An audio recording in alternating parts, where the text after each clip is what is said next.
After the German surrender of May 8, 1945, hundreds of officers of the Third Reich disappeared from one day to the next.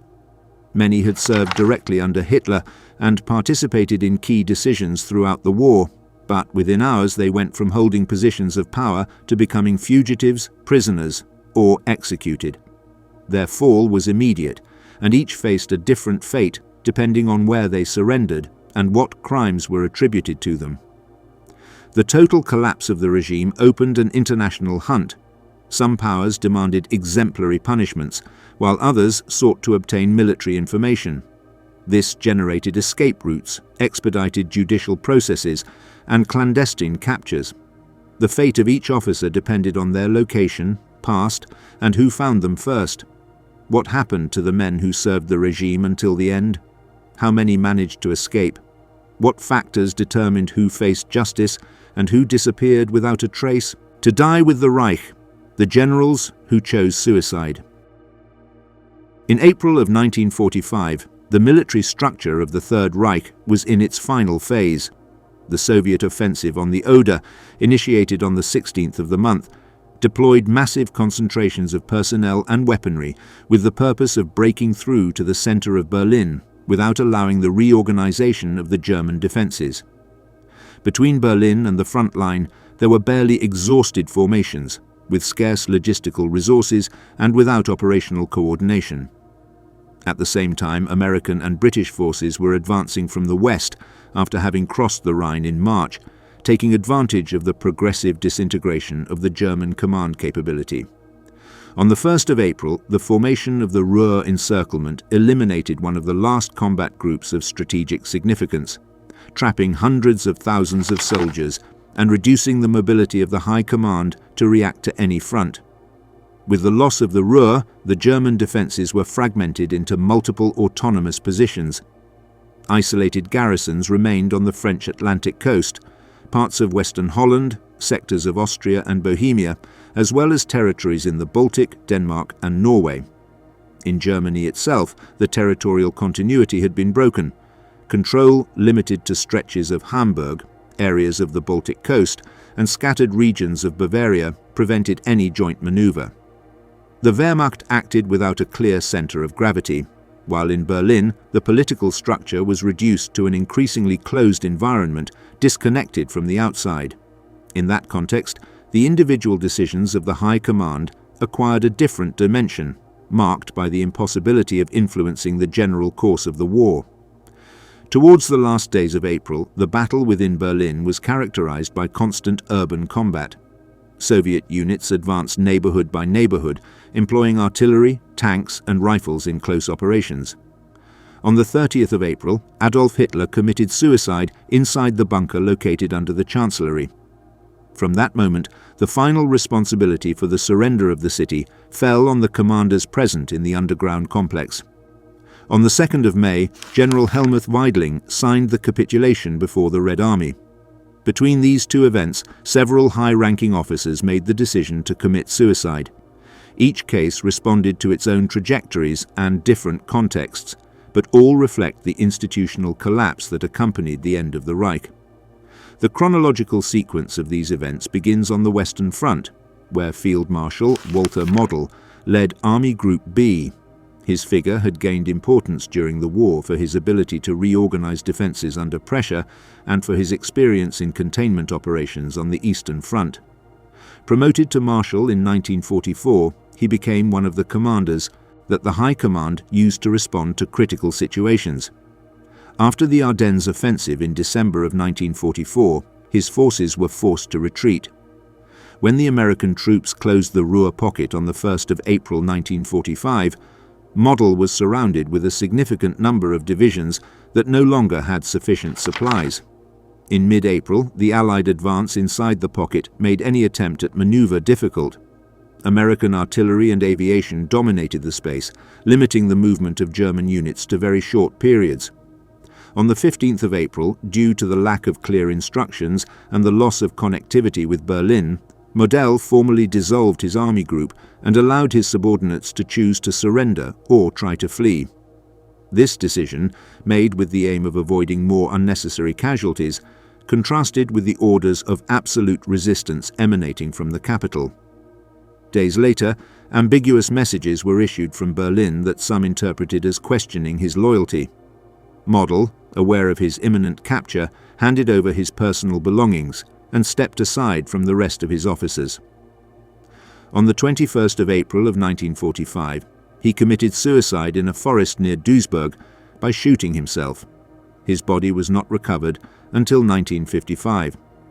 While Model was dying on the Western Front, another critical phase of the collapse of the regime was developing in Berlin. Hans Krebs had been appointed Chief of the Army General Staff on the 29th of March 1945, replacing Heinz Guderian. His career included diplomatic missions in the Soviet Union and long experience on the Eastern Front. In the last days of April, he became one of the main liaisons between the bunker and the units still fighting in the city. Wilhelm Burgdorf, head of the Army Personnel Office since 1944, was also part of that small circle. His involvement in disciplinary processes within the Wehrmacht, including the communication of the alternatives imposed on Erwin Rommel following the investigation into the July 20th plot, had placed him in a position close to the political core of the regime. Both settled permanently in the bunker in January of 1945, when the Chancellery became the last operational centre of the government. The complex, built to withstand intense bombing, offered structural protection but did not guarantee command capability. Inside, officials and officers coexisted, while outside the battle advanced quickly. During the second half of April, Krebs attempted to coordinate defences within the city, although the lack of fluid communications and constant interruptions reduced his room for manoeuvre. Burgdorf, for his part, continued with administrative tasks related to military personnel, and remained in contact with Hitler's immediate environment. On the 29th of April, Krebs and Burgdorf signed as witnesses the political will, dictated by Hitler. The measure did not alter the course of the battle, but it reflected the institutional closure of the regime. After the Führer's suicide on the 30th of April, Krebs was ordered to contact the Soviet forces to convey the situation and explore the conditions of a possible understanding. In the early morning of the 1st of May, he went to the command post of General Vasily Trikov, where it became clear that only an unconditional surrender would be accepted. Krebs returned to the bunker without any room to continue negotiations. During the night of the 1st to the 2nd of May, when it was already evident that Berlin would surrender within a matter of hours, Hans Krebs and Wilhelm Burgdorf committed suicide in their rooms by shooting. Their deaths took place before the signing of the capitulation of the city, which was carried out early the next morning. 1 year later, the last of the high-ranking officers highlighted in this chapter resorted to suicide under different circumstances. Hermann Göring, designated in 1941 as Hitler's official successor, had seen his political and military influence diminish as the Luftwaffe lost defensive capacity during the Allied strategic bombings. In April of 1945, he remained in Obersalzberg when he learned that Hitler planned to stay in Berlin until the end. On the 23rd of April, Göring sent a message requesting confirmation whether he should assume the leadership of the Reich according to the existing decree. The communication was interpreted in the bunker as an attempt to get ahead of events. Hitler ordered his dismissal, and the SS kept him in custody. On the 5th of May, a detachment of the Luftwaffe liberated him, but on the 8th of May, Göring voluntarily surrendered to American troops near Rastatt. During his detention, interrogations focused on his role in conducting the war and in the administration of the Reich. When the Nuremberg trials began on the 20th of November 1945, he became the highest-ranking defendant among those present. The sessions included extensive documentation on the policies of repression, confiscations, and deportations in which he had participated or that he had supported. After months of testimonies and evidence analysis, the court found him guilty of conspiracy, crimes against peace, war crimes, and crimes against humanity. On the 1st of October, 1946, he was sentenced to death. On the night of the 15th to the 16th of October, Hours before the scheduled execution, Hermann Göring committed suicide in his cell with a cyanide capsule. His death prevented the scheduled execution and closed the last significant sequence of suicides of high-ranking officers of the former regime, prisoners of the West, generals in the hands of the United States and the United Kingdom. When Germany signed the unconditional surrender on the 8th of May of 1945, the European military map already showed a completely fragmented country. The defensive lines that still existed had been formed partly by inertia, without coordination among commands that barely maintained communication with Berlin. The Soviet forces advanced through territories where the Wehrmacht had lost all capacity to reorganize, while the British and American armies crossed areas that had been left devoid of organized defense after the fall of the Ruhr and the collapse of the Western Front.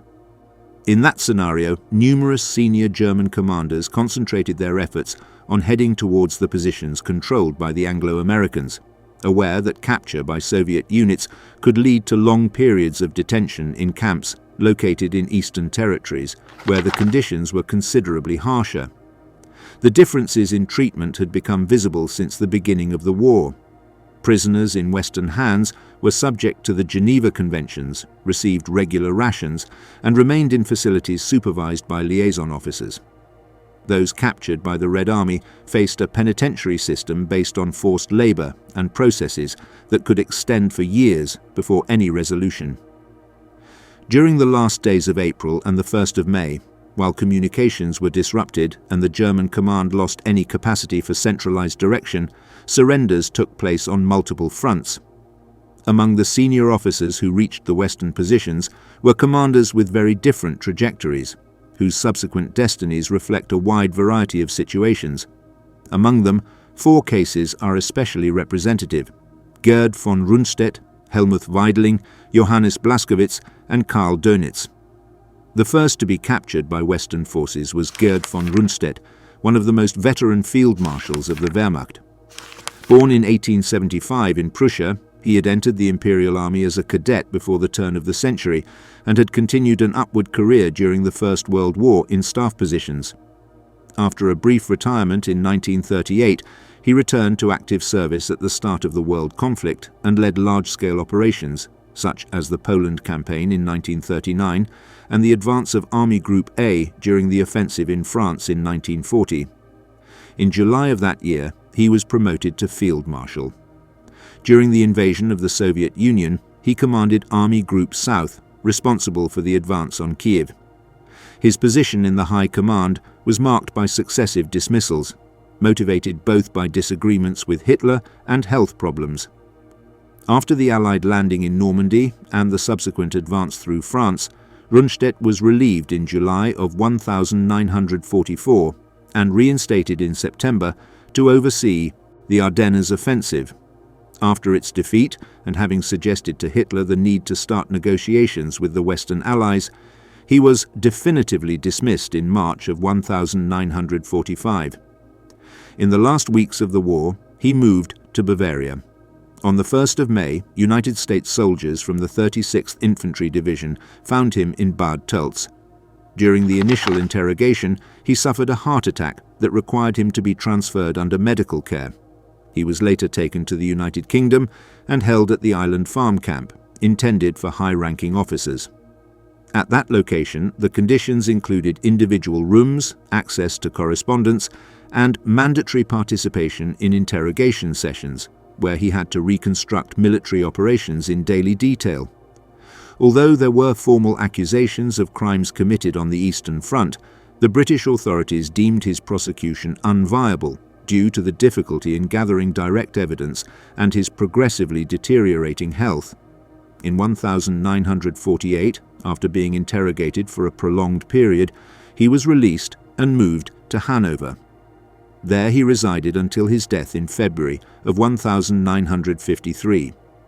While Rundstedt was taken into British custody, the final phase of the battle that would lead to the surrender of the capital was unfolding in Berlin. In this context, the figure of Helmuth Weidling appears, although his final fate would be in Soviet hands. His career is included in this chapter because his appointment as commander of the defense of Berlin occurred when there was no longer a centralized high command structure and when numerous officers were trying to move westward. Weidling was born in 1891 and had built his career in artillery units. During the Second World War, he participated in campaigns in Poland, France, and the Soviet Union. In April of 1945, he commanded the 56th Panzer Corps. On the 22nd of that month, he received an execution order for an alleged unauthorized retreat, information that turned out to be incorrect. When he presented himself at the Chancellery bunker to clarify the situation, the sentence was annulled and Hitler appointed him commander of the defense of Berlin on the 23rd of April. From that moment, Weidling found himself at the head of a heterogeneous group of units made up of remnants of regular divisions, Waffen-SS detachments, Volkssturm groups, and foreign volunteers. The tactical situation deteriorated each day. The Soviet forces completely closed the encirclement on the 25th of April and advanced towards the city centre through constant urban combat, supported by field artillery and tanks deployed on main streets. After Hitler's suicide on the 30th of April, the civil command chain was disbanded. Weidling assumed the responsibility of managing the end of the resistance. In the early hours of the 2nd of May, he went to General Vasily Chuikov's headquarters, where he offered the surrender. There he drafted the order to cease hostilities for all units still in the city. He was immediately captured and sent to Soviet camps before being transferred to Vladimir Prison, where he died in 1955. His inclusion in this chapter is due to his representation of the exact point where Western surrenders converged and the general collapse situation that caused many officers to attempt unsuccessfully to reach Allied lines.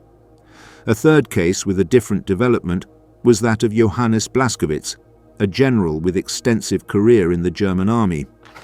Born in 1883, he was trained in Prussian military academies and served in the First World War. During the invasion of Poland in 1939, his forces participated in large-scale operations in the region of Bzura, advanced towards Warsaw, and established key positions for the control of the territory.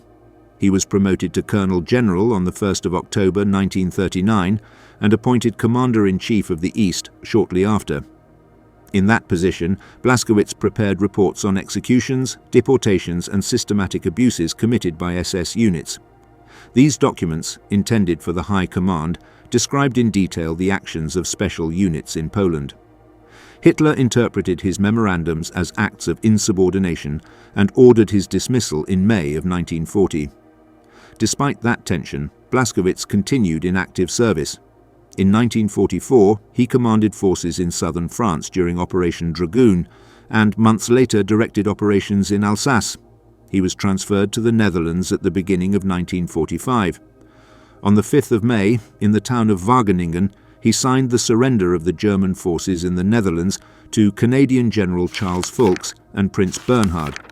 He was detained after surrendering and transferred to Nuremberg, where he was included as a defendant in the High Command trial. While he was in Nuremberg prison, on the 5th of February 1948, he fell from an upper floor under unclear circumstances. The official version indicated suicide, although alternative hypotheses circulated based on the possibility of an attack by other prisoners.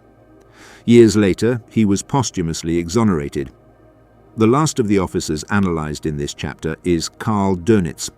Born in 1891, he joined the Imperial Navy in 1910 and served in submarines during the First World War, being captured in 1918. After his release in 1919, he continued his career in the Navy of the Weimar Republic. With the naval expansion of the National Socialist regime, he took command of the 1st Submarine Flotilla and then the entire German submarine force. In 1943, he was appointed Commander-in-Chief of the Kriegsmarine and promoted to Grand Admiral. During the following years, he directed the submarine warfare campaign in the Atlantic, which caused considerable losses to Allied shipping. On the 30th of April 1945, Hitler committed suicide in Berlin. In his will, he appointed Dönitz as Reichspräsident, a position he assumed in the Flensburg area. During the first days of May, he formed a cabinet and tried to negotiate with the Western Allies with the aim of allowing a large number of German soldiers to surrender to the British or Americans. Between the 1st and the 8th of May, millions of civilians and soldiers crossed from areas under Soviet control to the west, many of them through organized evacuations by sea. Dönitz's proposals for a partial surrender in the east were rejected by the Allied commanders. On the 7th of May, General Alfred Jodl signed the capitulation in Reims. On the 8th of May, the total cessation of hostilities came into effect. Dönitz, still at the head of the provisional government, broadcast the order of surrender for all forces. The Allies did not recognize the authority of the Flensburg government. On the 23rd of May, Dönitz and the members of his cabinet were arrested at the Mürwik facilities. He was taken to Nuremberg and put on trial. He was charged with crimes against peace and violations of the laws of war for the conduct of the submarine campaign. The court sentenced him to 10 years in prison, which he served in full in Spandau. He was released in October of 1956. Afterwards, he wrote his memoirs and lived in Aumühle until his death in December of 1980, in the hands of Stalin, generals facing the Soviet Union. When the war in Europe was nearing its end in the spring of 1945, the German officers fighting on the Eastern Front knew that their situation was profoundly different from those who could surrender to the British or Americans. Capture by the Red Army implied entry into a detention system made up of prisons, interrogation centers, and labor camps that operated under very different military and political criteria. The Soviet incarceration apparatus, extending from Western Russia to remote regions of Siberia, was designed to extract labor from millions of prisoners and to obtain useful information through prolonged interrogations.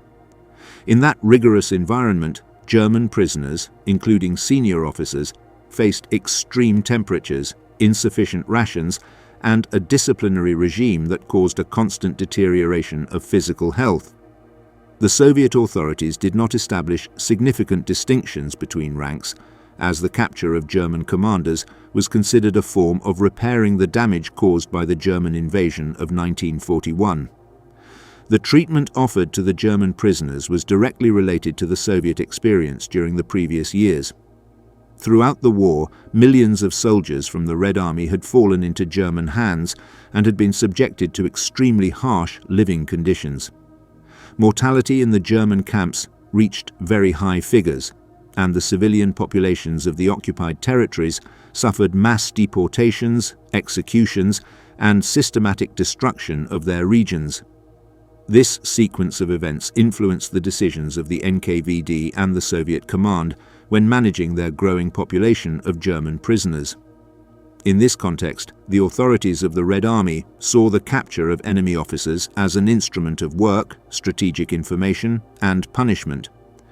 Among those who experienced this were Friedrich Paulus, Ewald von Kleist, and Oskar von Niedermeyer, three figures whose captures occurred under different circumstances, but who ended up subjected to the same detention system.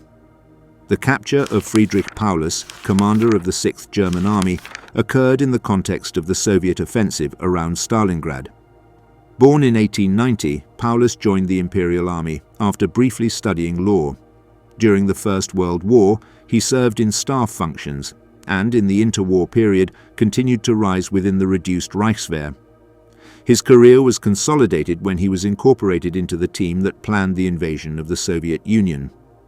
In January of 1942, he received command of the 6th Army, operating in the southern sector of the Eastern Front. In the summer of that year, he led the offensive towards Stalingrad, where urban combat acquired exceptional intensity.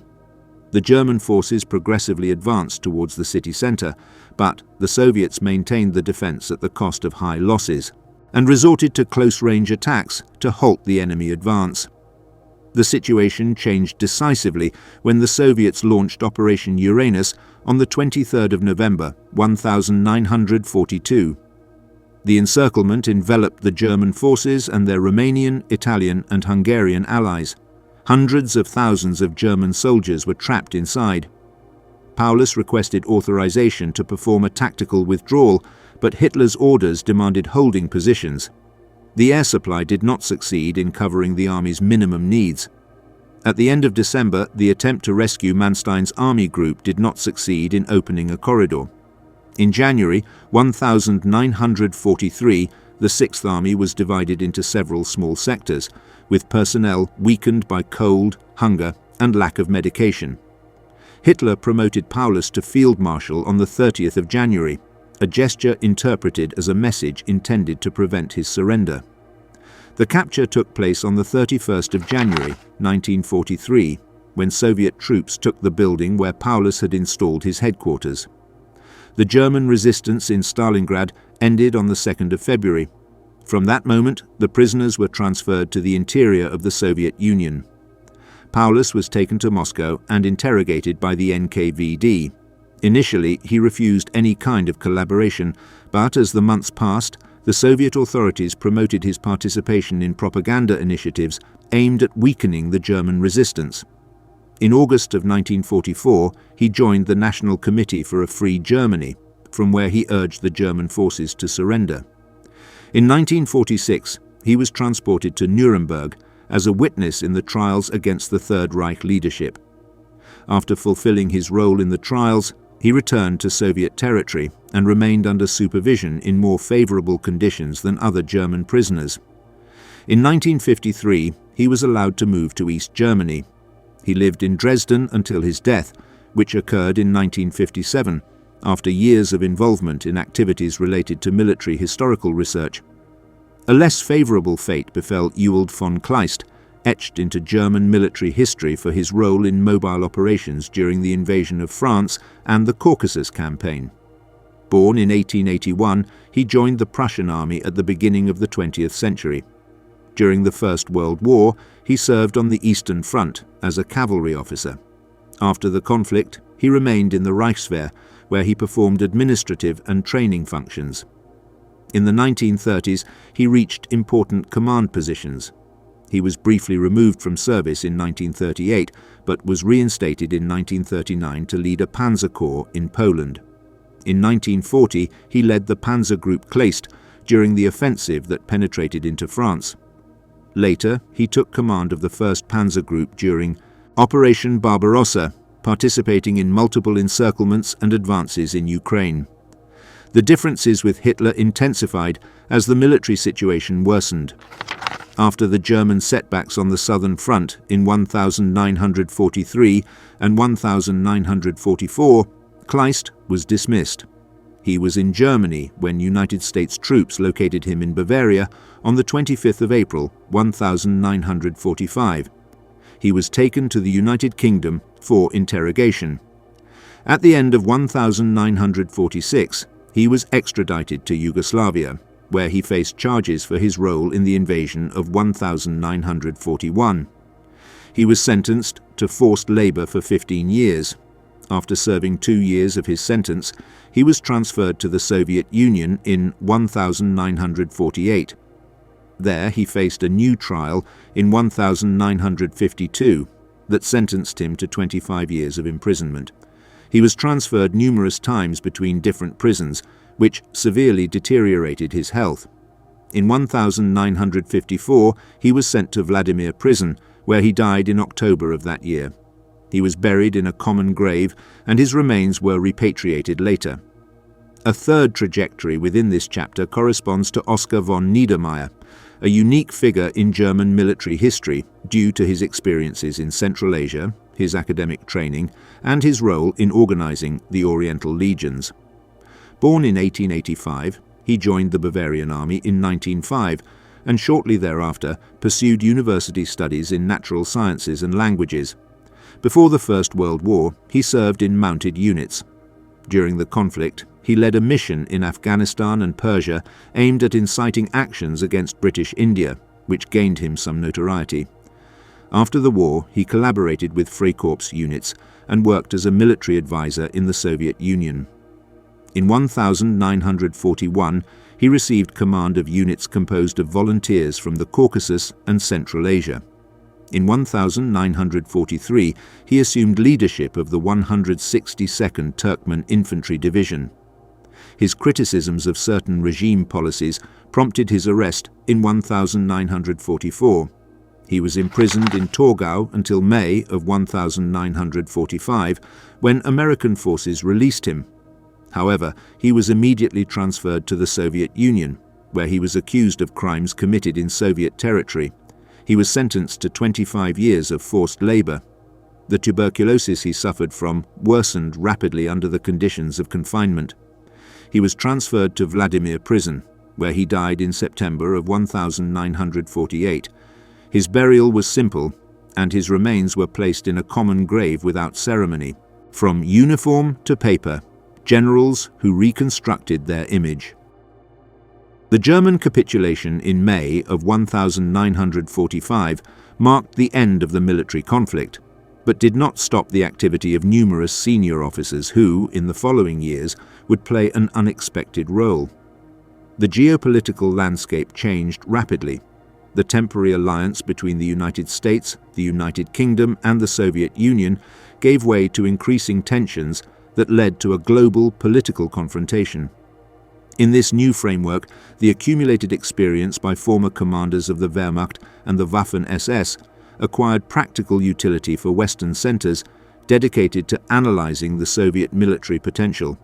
The need to understand tactics, command structures, and logistical capabilities of the Red Army generated a demand for knowledge that these officers were willing to provide. The lack of immediate access to German military archives, many of them destroyed or dispersed, gave greater relevance to the oral and written testimonies produced by these commanders during the early post-war years. In 1945, major judicial proceedings against leaders of the National Socialist regime began at the same time that Western intelligence services initiated extensive interrogation programs. The Americans organized the Army Historical Division, whose main objective was to gather detailed information on German operations on the Eastern Front. Hundreds of officers provided accounts of offensive and defensive tactics, the operation of army groups, methods of deploying mobile units, and analysis of Soviet actions. The responses were integrated into an extensive documentary collection used as the basis for the preparation of internal studies in the following years. The absence of alternative archival conclusions allowed these statements to significantly influence the first Western interpretations of the war in the East. From 1948, several of the released officers, alongside their collaborations with American and British institutions, began writing books describing their participation in the war. Among those who exerted the most influence was Heinz Guderian, captured by American troops in May of 1945 and released 3 years later. A tank commander with experience in campaigns such as France and the Soviet Union, he had detailed knowledge of the organization of the Panzerwaffe. After his release, he participated in analysis sessions on armored operations, logistics, and telecommunications. These works coincided with the writing of his memoirs, published in 1950. The volume reconstructed his career from his beginnings in mechanization to his dismissal in the last months of the war. Upon being disseminated in Germany and translated into English, the book was integrated into military study centers.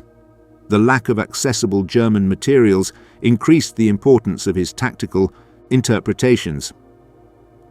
His death in 1954 put an end to his public career, but his work continued to be widely used in military academies and specialized libraries. While Guderian's texts were circulating in Europe and the United States, another process was developing in parallel. In 1947, Albert Kesselring, field marshal responsible for operations in Italy, was sentenced for the massacre of civilians that occurred in the Ardeatine caves. Although initially sentenced to death, this was commuted shortly thereafter and replaced by life imprisonment. Kesselring remained in Werl prison, where he wrote manuscripts about his career and reconstructed military actions carried out in the Mediterranean. In July of 1952, he received authorization to leave the prison due to his deteriorating health. After his release, he continued revising his notes and published an autobiography in 1953 focused on operational aspects of the war. The work detailed defensive plans, logistical difficulties, and decisions made during setbacks and retreats in Italy. His writings spread among groups of veterans and readers interested in mountain campaigns and aerial warfare. In the following years, Kesselring joined various organizations of former military personnel. He participated in meetings of former members of the Afrika Korps and collaborated with aviator associations. These activities kept his presence alive in gatherings with veterans, conferences, and discussions about military organization. He became one of the released commanders who dedicated the most time to public activities related to the experience of German combatants in the Mediterranean. He died in 1960 after nearly a decade of participation in publications and meetings with former comrades in arms.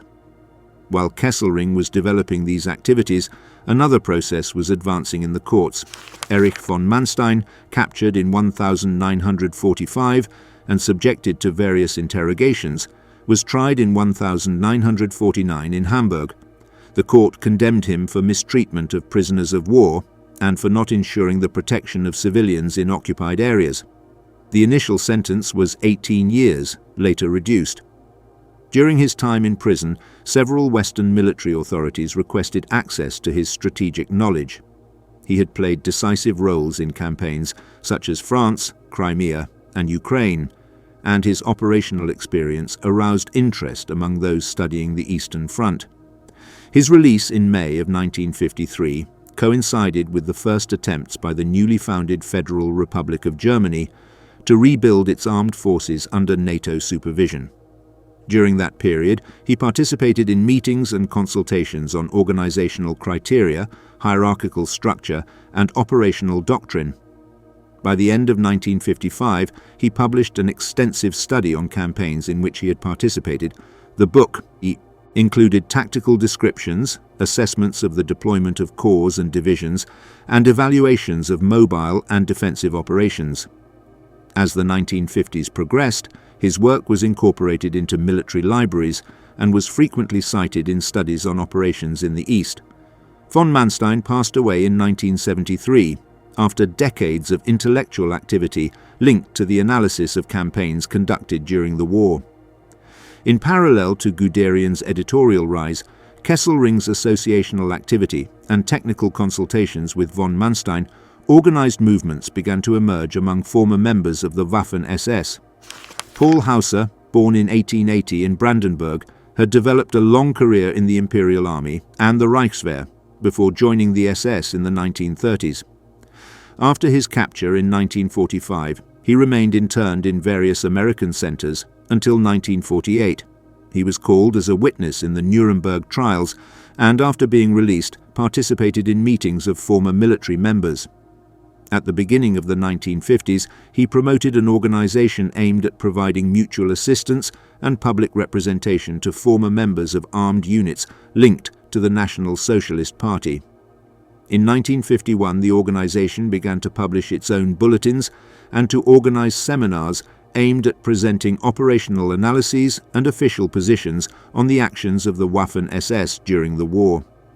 Hauser drafted a volume in 1953 focused on operations carried out by multinational units composed of foreign volunteers. In 1966, he published a new book in which he expanded on his previous ideas and offered an overview of the development of units formed by members from various countries. These works were integrated into the editorial catalogue of the organization, which in the following decades became a meeting point for former members and supporters. Hauser passed away in 1972 after more than 20 years of editorial and associative activity. Another officer whose career developed in the new context of the Cold War was Felix Steiner, born in 1896 and a veteran of assault units in the First World War. After his service in the Reichswehr, he joined the SS Verfügungstruppe and played an important role in the development of new dynamics of instruction and tactical cohesion. In May of 1945, he surrendered to Western forces and remained interned until 1948. During the first years of his freedom, he collaborated with American authorities in the preparation of studies on defensive operations and deep deployments of the Red Army. His participation in analysis meetings allowed his observations to be integrated into reports destined for American military study centers. In 1951, he participated in the founding of an organization intended to represent former members of special units. In the following years, Steiner wrote manuscripts that analyzed the evolution of multinational formations during the war. In 1958, he published a book focused on the functioning of volunteer units from different European countries. In it, he described training practices, internal structures, selection systems, and operational criteria. During the 1960s, he continued reviewing manuscripts and participated in meetings that brought together former members of his divisions. He died in 1966 after prolonged editorial activity linked to the reconstruction of operational accounts about special units. The chronological sequence of these processes shows how the reconstruction of individual trajectories was articulated between 1945 and the late 1960s. The first works emerged in the Allied interrogation centers, where operational reports on advances and retreats on the Eastern Front were compiled. Starting in 1948, the first memoirs began to be published, which came to occupy a relevant role in tactical and strategic analysis. Between 1950 and 1958, the texts of Guderian, Kesselring, von Manstein, Hauser and Steiner were incorporated into military and civilian libraries, influencing specialized studies on campaigns developed in Europe between 1939 and 1945.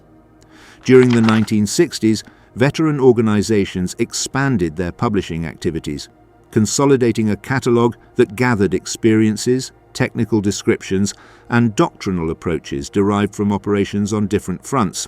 The Victor's Rope: Trials and Executions of German Generals. After the German defeat in 1945, the Allied powers initiated an unprecedented judicial process to document crimes committed during the conflict and establish individual responsibilities within the Reich's military structure. The legal framework used combined existing international standards, such as the Geneva Convention and the Hague Regulations, with new principles aimed at defining the responsibility of commanders for acts committed in occupied territories. Among the numerous officers prosecuted, some were deemed directly responsible for orders involving summary executions, deportations, mass repression of civilians, or participation in extermination structures. The most representative cases of this process included Wilhelm Keitel, Alfred Jodl, Anton Dostler, Jürgen Stroop, and Friedrich Jeckeln. Their trajectories allow observation of how the command chain of the Third Reich integrated the Wehrmacht, security police, and Waffen-SS into actions that led to individual criminal responsibilities after the end of the war. Wilhelm Keitel, born in 1882 in Helmscherode, joined the Prussian army in 1901 and rose through the ranks over the following decades. In 1938, he was appointed Chief of the Armed Forces High Command, a position that placed him in a position to sign binding directives for the conduct of the war. After the outbreak of the conflict, Keitel endorsed numerous orders issued by Adolf Hitler. Among these was the Commissar Order, which instructed the immediate execution of captured Soviet political commissars during the invasion of the Soviet Union. He also signed the Barbarossa Decree, which relieved German troops of the obligation to answer for actions committed against civilians in operational areas in the East. These directives were joined by the Commando Order, issued in October of 1942, which established the execution without trial of enemy personnel captured on special missions behind German lines, even if they wore regular uniforms. These provisions consolidated a normative structure that allowed extrajudicial executions on multiple fronts. During the war, various officers, including Wilhelm Canaris, head of the Abwehr, expressed objections to Keitel, but he maintained his support for the directives issued by Hitler. On the 8th of May 1945, Keitel signed the German surrender to Soviet representatives in Berlin-Karlshorst, formally ending European hostilities. He was arrested and transferred to Nuremberg to be tried. Prosecutors presented evidence of his involvement in the drafting, signing, and dissemination of orders that contravened international regulations. During the trial, the defense claimed obedience to orders. The tribunal concluded that, given his hierarchical position and the manifestly illegal nature of the orders, the justification was inadmissible. On the 1st of October 1946, he was sentenced to death. His request to be shot was denied, and on the 16th of October, he was hanged in Nuremberg prison. The procedure revealed technical issues in the execution, resulting in death by asphyxiation instead of neck fracture. His body was cremated and the ashes thrown into the river Isar to prevent them from becoming a site of public homage. Alfred Jodl, born in 1890 in Würzburg, followed a similar path regarding legal responsibility, although his role was more specifically related to operational planning. He joined the German army in 1910 and gained experience in artillery and staff. During the Second World War, as Chief of Operations of the High Command, he participated in drafting plans for campaigns such as the invasion of Norway in 1940 and the offensive against the Soviet Union in 1941. His proximity to Hitler was constant, participating in daily meetings at the Chancellery and later in the Führerbunker. He signed along with Keitel the Commando Order and other directives that involved massive reprisals against civilians in rear areas. He also oversaw the implementation of forced labor in fortifications on the Western Front and approved scorched earth directives in the German withdrawal from the Soviet Union. After the death of Hitler in April of 1945, Jodl acted as a representative of the provisional government headed by Karl Dönitz. On the 7th of May, he signed the unconditional military surrender in Reims at the headquarters of General Eisenhower. The signature constituted a formalization of the German strategic collapse. Jodl was arrested shortly after and transferred to Nuremberg. During the trial, prosecutors pointed out his direct role in the coordination of operations and policies that, while military, violated prevailing international laws. Jodl denied knowledge of deportations or mass murders, but the documents signed by him contradicted that assertion. The tribunal declared him guilty of the same charges as Keitel. He was executed on the 16th of October of 1946 by hanging. After his death, his membership in the armed forces was officially annulled in Germany, although decades later there was a brief legal controversy that did not alter the historical conclusions about his responsibility. Anton Dostler, born in 1891 in Munich, became the first German general officer executed by an Allied tribunal. His case is related to the execution of 15 captured American soldiers in Italy in March of 1944.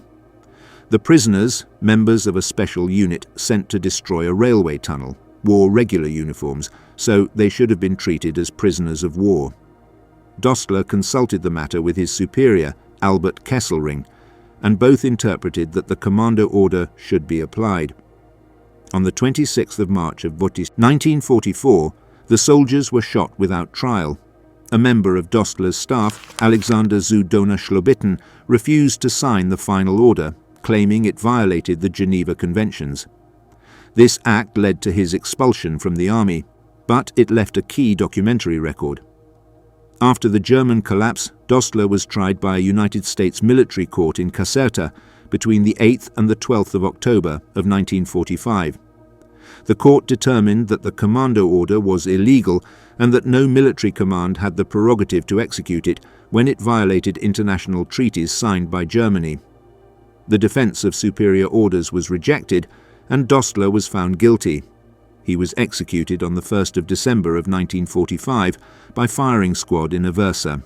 His execution was documented in photographs and films, which made it an immediate precedent for subsequent trials.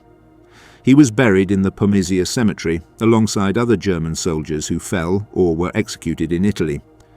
Jürgen Stroop, born in 1895 in Detmold, developed his career in the Waffen-SS and gained notoriety for the operation he led in Warsaw in 1943. After years of service in combat units and in security departments, he was sent to Poland in April of 1943 to replace Ferdinand von Salmen-Frankenegg in command of the suppression of the Jewish uprising in the Warsaw Ghetto. The uprising began on the 19th of April, when units of the SS and German police attempted to resume deportations to Treblinka. The Jewish armed resistance repelled the first attempt, which led Stroop to adopt a systematic method based on setting fire to buildings and destroying entire blocks of houses. For weeks, German units advanced building by building until the resistance was eliminated. The operation concluded in mid-May with thousands of dead and the deportation of those who had survived. Stroop subsequently drafted an official report composed of text and photographs in which he described the steps of the operation. This document became known as the Stroop Report and became important evidence during the post-war trials.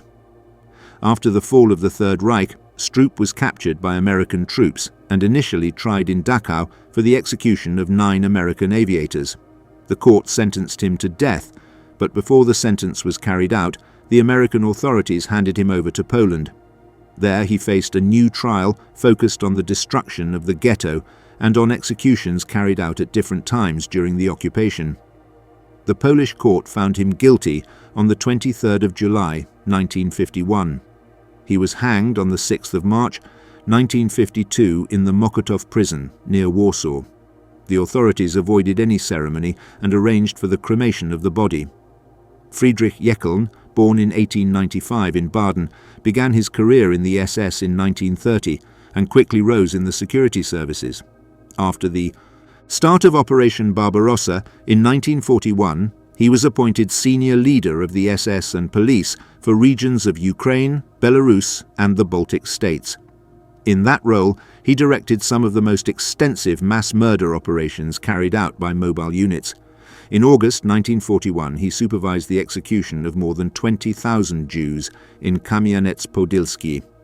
In September, he led the operation in Babi Yar, near Kiev, where about 33,000 people were killed in 2 days. At the end of that same year, he organized the 2 days of executions in Rumbula, near Riga, where around 25,000 people were murdered. In these actions, he applied a systematic method that coordinated the work of police units, local auxiliaries, and shooting squads to maximize the speed of executions. Jeckeln was captured by Soviet forces in April of 1945. His trial was held in Riga in January of 1946. The Soviet authorities presented abundant evidence, including official documents and testimonies from participants and survivors. Unlike other commanders, Jeckeln acknowledged his responsibility in the operations. He was sentenced and executed on the 3rd of February of 1946 in Victory Square in Riga, before thousands of spectators. His case became one of the first public trials of crimes committed in Soviet territories.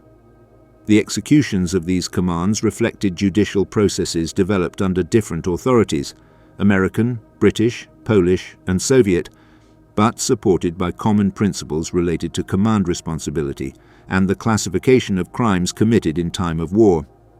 The procedures were based on documentary evidence, signed orders, operational reports, and direct testimonies collected after the German capitulation. The application of maximum penalties responded to the magnitude of the documented facts and the degree of responsibility identified in each case. After the trials, the bodies were managed in a way to avoid any type of public commemoration, through cremation and dispersal of ashes or burials in unmarked locations. Although the circumstances of the processes varied depending on the country and the tribunal, the files left a detailed record of individual responsibilities within the military and police structure of the Reich. Shadows without sentence, fugitives, protected ones, and escape networks.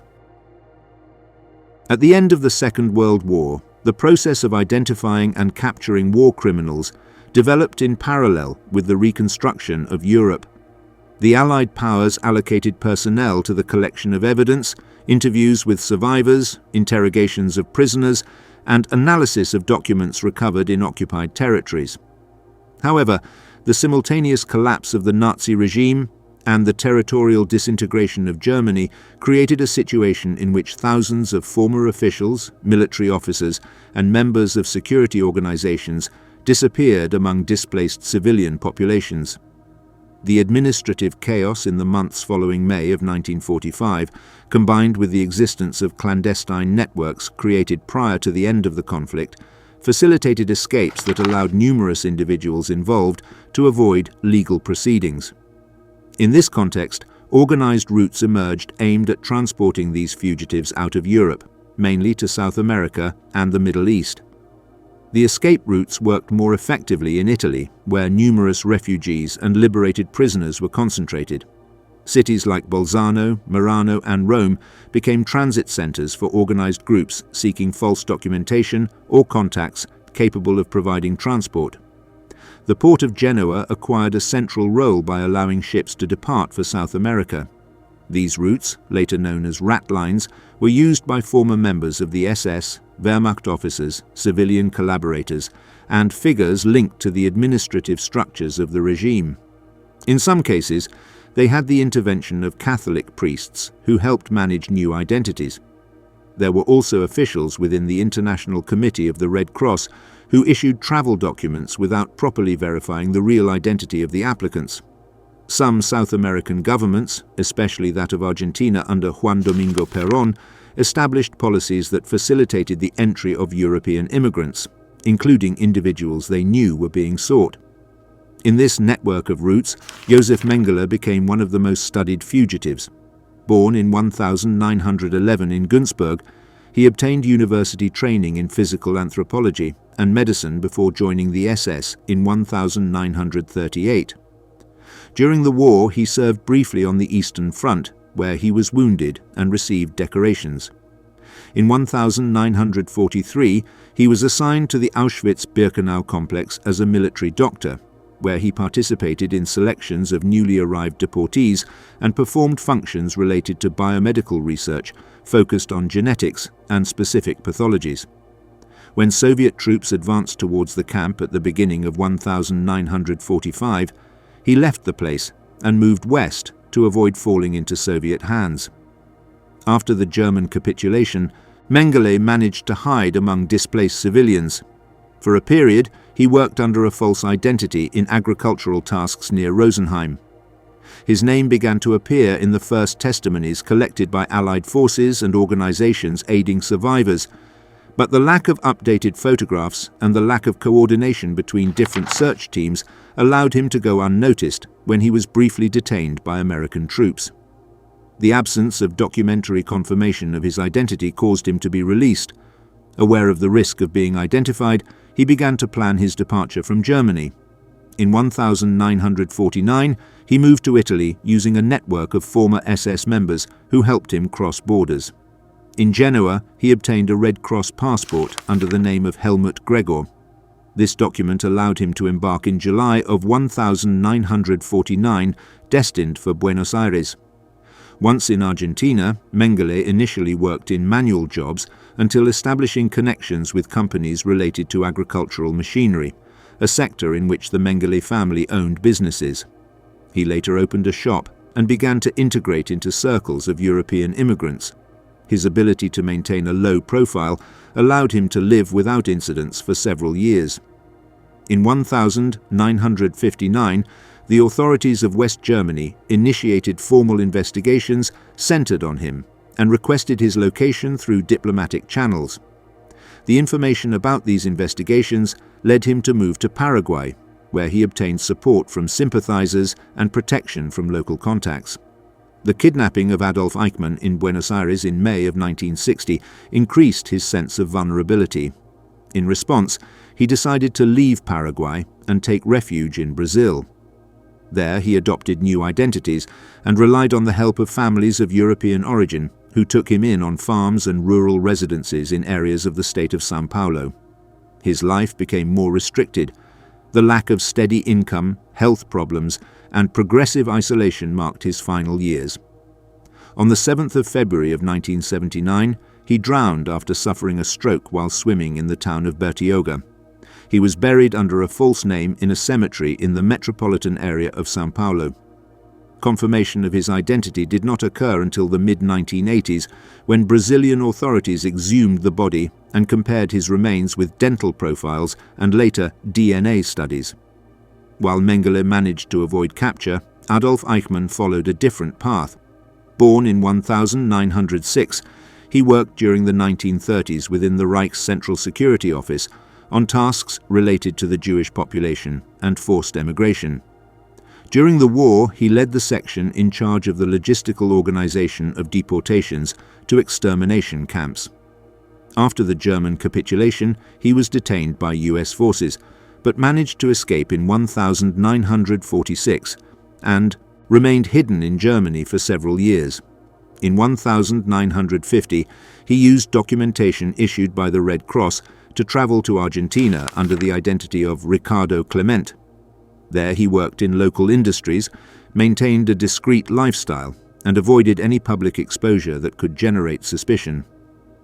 The situation changed in 1957 when Fritz Bauer, Attorney General of the state of Hesse, received information about his whereabouts.